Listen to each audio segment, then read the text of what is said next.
Hello everyone, how are you? This is Dr. Chavikar. Welcome to my channel Krishna Institute of Education.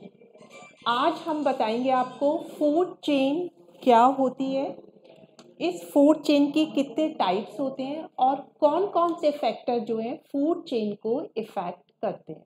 Food chain को हम हिंदी में खाद्य श्रृंखला भी कहते हैं। ये बहुत ही इम्पॉर्टेंट टॉपिक है एनवायरमेंट एजुकेशन का और ये एग्ज़ाम में ज़रूर आता है। तो आज हम डिस्कशन करेंगे अबाउट द फूड चेन। देखिए, सबसे पहले मैं आपको बताती हूँ फूड चेन किसे कहते हैं। देखिए, जो आपकी ग्रीन प्लांट्स होते हैं वो जो होते हैं प्रोड्यूसर होते हैं, क्योंकि वो अपना खाना खुद बनाते हैं। वो क्या करते हैं, कार्बन डाइऑक्साइड लेते हैं और जो है वाटर लेते हैं। उससे वो क्या करते हैं, इन दोनों चीज़ों को वो शुगर और स्टार्च में बदल देते हैं with the help of sunlight. तो खाना बनाने के लिए उन्हें तीन चीज़ों की ज़रूरत पड़ती है। एक तो सनलाइट की ज़रूरत पड़ती है, एक वाटर की उनको जो है ज़रूरत पड़ती है। तो ये जो खाना बनाने की क्रिया होती है इसको फोटोसिंथेसिस कहते हैं। तो ये प्रोड्यूस करते हैं जो ग्रीन प्लांट्स होते हैं। फिर उनको जो है शाकाहारी, जो कि सिर्फ पेड़ पौधे ही खाते हैं, उनको शाकाहारी खा लेते हैं। फिर उन शाकाहारी को मांसाहारी खा लेते हैं। जैसे शेर है, शेर आपका मांसाहारी है तो वो शाकाहारी हिरन को खा सकता है। उसके बाद फिर आते हैं इंसान। कोई भी एग्जाम्पल हो सकता है जो कि पेड़ पौधों को भी खाते हैं, जो शाकाहारी होते हैं, और जो मांसाहारी होते हैं, मीट भी खाते हैं। तो इस तरीके से हम देखते हैं जो खाना खिलाने का प्रोसेस है वो एक हायरार्कियल मैनर में होता है। तो ये जो फीडिंग प्रोसेस है कि किसको कौन खिलाएगा, उसी को हम फूड चेन कहते हैं। तो फूड चेन में क्या होता है, उत्पादक से लेके खाना जो होता है सबसे सर्वोच्च उपभोक्ता को पहुंच जाता है। तो इसी को हम फूड चेन कहते हैं। देखिए, मैंने एक चेन बनाई है। उसमें सबसे पहले प्रोड्यूसर कौन है, घास या ग्रीन प्लांट। फिर हर्बीवोरस जिन्हें हम शाकाहारी बोलते हैं, जो सिर्फ पेड़ पौधे खाते हैं, जो किसी का मीट नहीं खाते हैं, जैसे हिरन हो गया, आपका रैबिट हो गए, ये सब क्या है, आपके शाकाहारी। फिर है मांसाहारी जिन्हें हम कार्निवोर बोलते हैं, जो कि सिर्फ मांस को ही खाते हैं, जैसे शेर हिरन को खा लेता है। फिर है इंसान। इसमें बहुत सारे और भी एग्जाम्पल होते हैं जिसे हम ओमनीवोर बोलते हैं। ओमनीवोर का मतलब होता है ये शाकाहारी भी होते हैं और मांसाहारी भी होते हैं। तो ये पूरी एक चेन बनी हुई है कि प्रोड्यूसर से लेके लास्ट उपभोक्ता तक कैसे खाना पहुंच रहा है, उसी को हम फूड चेन कहते हैं। अब एक डायग्राम से देखिए फूड चेन कैसे बनी हुई है। सबसे पहले हमने प्रोड्यूसर दिखा रखा है जो कि घास है, जो कि कार्बन डाइऑक्साइड, वाटर और सनलाइट की मदद से फोटोसिंथेसिस करके अपना खाना खुद बनाती है। फिर ग्रास हॉपर जो टिड्डा होता है, ये प्राइमरी कंज्यूमर होता है क्योंकि ये सबसे पहले घास को खा रहा है। फिर सेकेंडरी कंज्यूमर क्या है, ब्लू बर्ड, जैसे कि उसने ग्रास हॉपर को खा लिया। फिर टर्शरी कंज्यूमर, तृतीय कंज्यूमर होता है, जैसे स्नेक ने अब ब्लू बर्ड को खा लिया। अब एपेक्स प्रीडेटर जो सबसे सर्वोच्च है वो आउल, उल्लू। उल्लू जो है स्नेक को भी खा लेगा। फिर जो है ये सब आपस में, जब ये आउल मर जाएगा तो ये डिकम्पोज हो जाएगा। डिकम्पोजर से जो मिनरल बनते हैं सॉइल में, उसे फिर ग्रास अपने खाना बनाने में यूज कर लेती है। तो ये होती है पूरी फूड चेन। ये प्रोड्यूसर ग्रास से शुरू होके एंड में फाउल जो होता है, जो आपका आउल उल्लू है, वो जब डिकम्पोज हो जाता है उसको फिर से ग्रास यूज कर लेती है। तो ये पूरी की पूरी एक फूड चेन बन गई है। इस तरह का आप कोई भी एग्जाम्पल लेके कोई भी फूड चेन बना सकते हैं। जरूरी नहीं आप ग्रास होपर, ब्लू बर्ड या स्नेक का ही एग्जाम्पल ले रहा है, जो भी आपको लग रहा है आप उसी को बना सकते हैं। जैसे ग्रास को सबसे पहले हिरन ने खाया, हिरन को किसने खा लिया, शेर ने खा लिया। तो ये भी एक और फूड चेन बन सकती है। अब ये फूड चेन जो है तीन तरह की होती है, ठीक है। ये टाइप्स ऑफ फूड चेन हम पढ़ेंगे, ये तीन तरीके की होती है। सबसे पहले होती है grazing food chain. Grazing food chain का मतलब है कि नॉर्मली जो कि ग्रीन प्लांट से जो है अपने लास्ट उपभोक्ता तक पहुंचती है। तो देखिए, सबसे पहले प्रोड्यूसर वर्ड लिया है, यहाँ पे हमने कंज्यूमर वर्ड नहीं लिया। सबसे नीचे ग्रीन ग्रास आई है क्योंकि वो पानी की, कार्बन डाइऑक्साइड की और जो सनलाइट है उसकी मदद से अपना खाना खुद बना रही है। फिर प्राइमरी कंज्यूमर, अब ये जो उपभोक्ता है जो खाना बना रहा है उसको ये खा रहे हैं, तो ये प्राइमरी कंज्यूमर कहलाएंगे, जैसे कि रैबिट।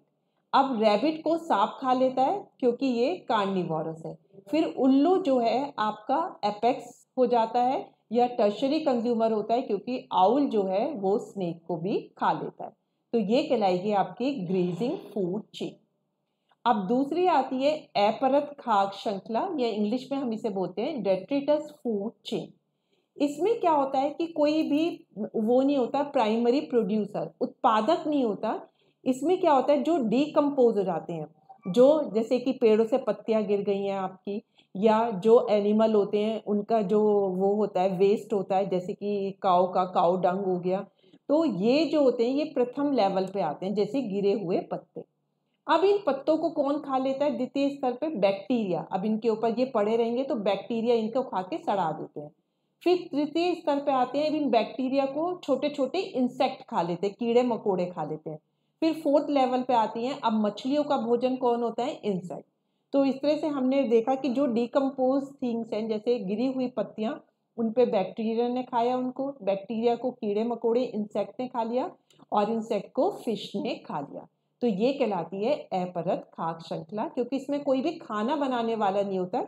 इसमें जो डिकम्पोज होती है, जो वेस्ट होता है इंसानों का या पेड़ पौधों का या उसका आपके जीव जंतुओं का, उससे जो है लेवल शुरू होता है। नेक्स्ट होती है परजीवी खाद्य श्रृंखला, पैरासिटिक फूड चेन। ये पैरासाइटिक फूड चेन इसलिए कहलाता है क्योंकि इसमें क्या होता है, पैरासाइट होता है जो किसी और जीवित प्राणी या मतलब किसी भी चीज के ऊपर रहता है और उससे अपने खाने को लेता है। इनकी अलग से एग्जिस्टेंस नहीं होती, बल्कि ये किसी भी जीव जंतु के ऊपर रहते हैं। देखिए सबसे पहला इसमें लेवल होगा उत्पादक, ठीक है, क्योंकि प्रोड्यूसर है। तो प्रोड्यूसर पेड़ है, पेड़ ने अपना खाना खुद बनाया फोटोसिंथेसिस क्रिया करके, उसने कार्बन डाइऑक्साइड लिया, वाटर लिया और सनलाइट की मदद से इन चीजों को किस में बदल दिया? स्टार्च और शुगर में। अब प्राइमरी उपभोक्ता क्या है? बहुत सारी चिड़ियाएं रहती हैं, वो पेड़ की पत्तियां खा लेंगी, उसके फूल खा लेंगे, उसके फल खा लेंगे। तो प्राइमरी कंज्यूमर क्या हुआ? Various bird. अब इन बर्ड के ऊपर पैरासाइट रहते हैं, जैसे जू होती है आपकी, तो जू जो है बर्ड के ऊपर रहेंगी, ये पैरासाइट है क्योंकि ये बर्ड से ही अपना खाना लेती हैं, तो ये सेकेंडरी कंज्यूमर कहलाएंगे। अब टर्शरी कंज्यूमर क्या होते हैं? तृतीय उपभोक्ता और दूसरे पैरासाइट होते हैं जो कि इन जू को जो है खा लेते हैं। तो जो सेकेंडरी आपके पैरासाइट होते हैं उनको फिर ये तृतीय उपभोक्ता खा लेते हैं। ये कहलाती है पैरासाइटिक फूड चेन या परजीवी खाद्य श्रृंखला। तो ये थी आपकी 3 टाइप्स की फूड चेन। अब हम देखते हैं ये जो फूड चेन बनी होती है कि प्राइमरी प्रोड्यूसर से ये एपेक्स कंज्यूमर तक पहुंच जाती है। ये वाली फूड चेन कभी कभी हमारी डिस्टर्ब भी हो जाती है। तो अब हम देखेंगे कौन कौन से प्रभावित करने वाले या फैक्टर अफेक्टिंग फूड चेन कौन कौन से होते हैं। ये 2 होते हैं। एक तो पहला फैक्टर होता है जो फूड चेन को ही डिस्टर्ब कर देते हैं।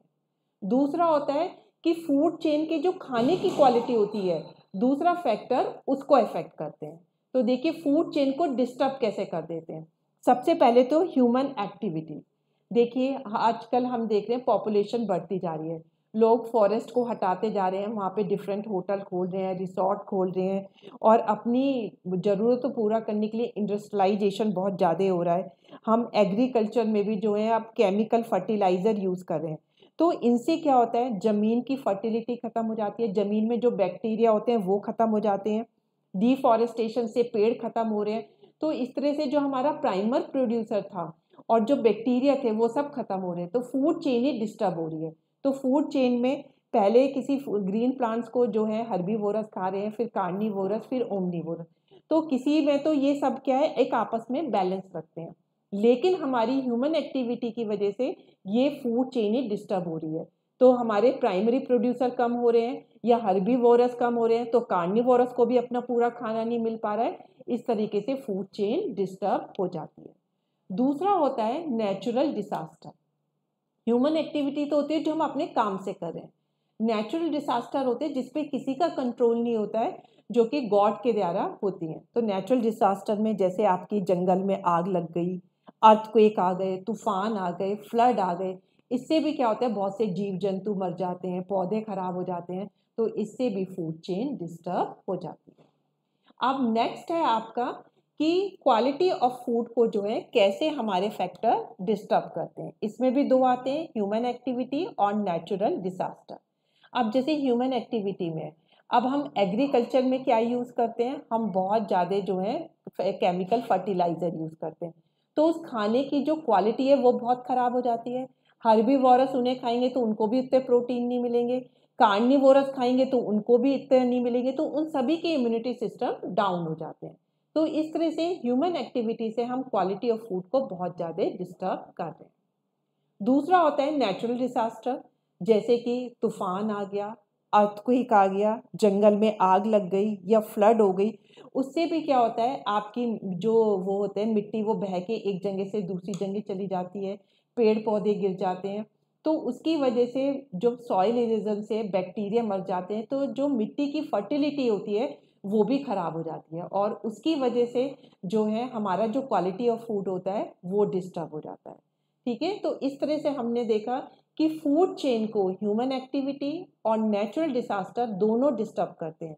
ये फूड चेन को भी डिस्टर्ब कर देते हैं और फूड चेन में हमें जो खाना मिलता है उसकी क्वालिटी को भी डिस्टर्ब कर देते हैं।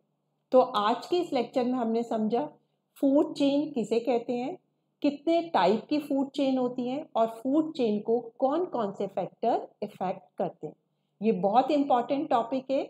अगर आपको मेरा लेक्चर अच्छा लगा तो इसे अपने फ्रेंड्स में लाइक और शेयर जरूर करिए, ताकि उन बच्चों को भी इस लेक्चर का फ़ायदा हो सके। So that's all for today lecture. Thank you very much.